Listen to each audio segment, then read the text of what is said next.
The complete works of Swami Vivekananda, Vedanta and its application to Indian life, Part 3. These Upanishads are our scriptures.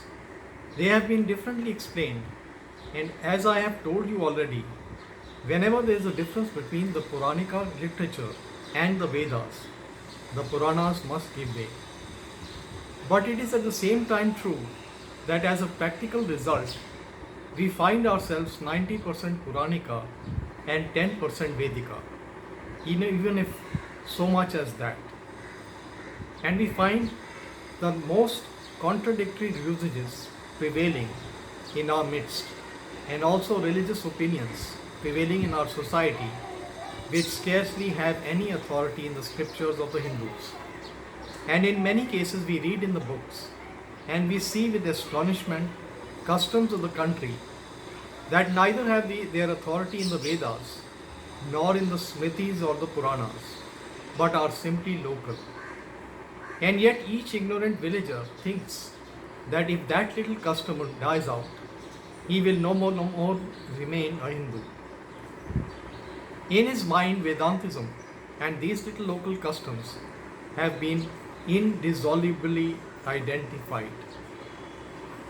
In reading the scriptures, it is hard for him to understand that what he is doing has not the sanction of the scriptures, and that the giving up of them will not hurt him at all, but on the other hand, will make him a better man.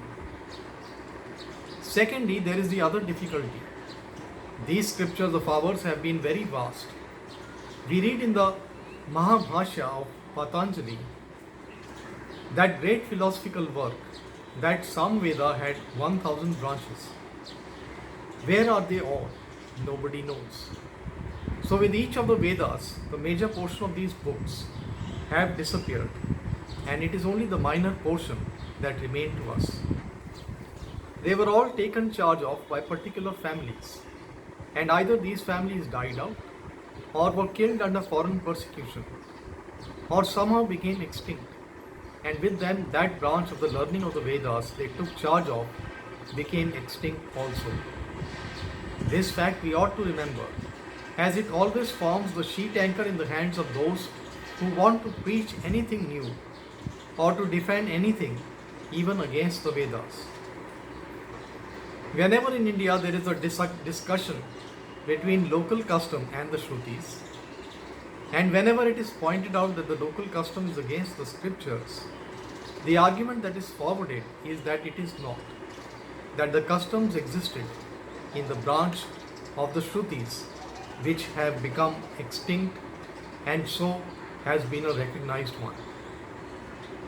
In the midst of all these varying methods of reading and commenting on our scriptures, it is very difficult indeed to find the thread that runs through all of them.